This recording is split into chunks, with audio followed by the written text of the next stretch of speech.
A series that I'm starting on the Linux shell and shell scripts. Now, I just want to go over exactly what the shell is. Well, the shell is basically an interpreter. When you write programs, they're either normally going to be a compiled language such as C or C++, where you have a binary file that kind of runs on its own. They need some library files and stuff. Then you also have scripting files, which are just plain text. They're text files that you basically create a list of commands and you run through an interpreter. An interpreter is just a program that reads that file line by line and does what it says.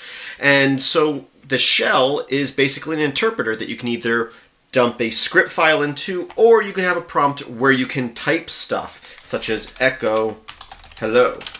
And it will run those commands. Now I want to be clear that there are different shells, different shell environments, and they're also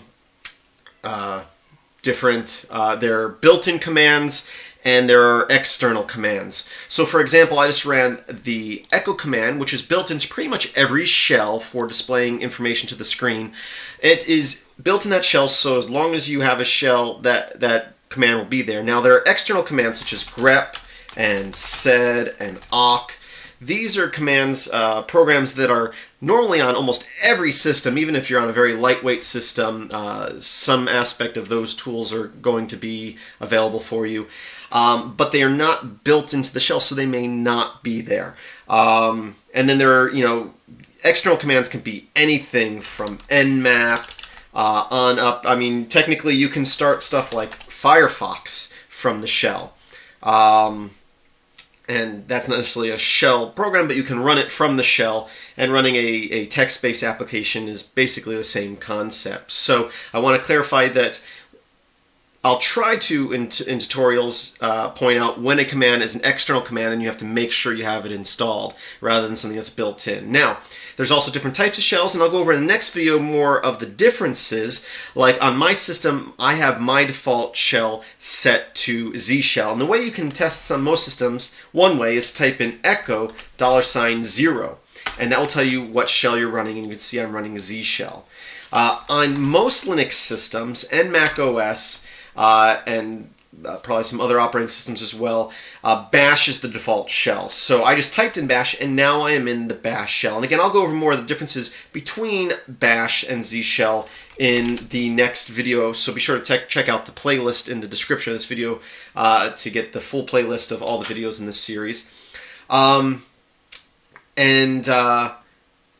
some of the Z shell commands and bash internal commands will work different, where something external like grep, it doesn't matter whether I'm in Z shell or bash. On this system, I'm running the same instance of grep, where a command like the read command or the ls command might actually work different depending on what shell you're in. The way you can tell what shells are installed on your system, you can cat out a file.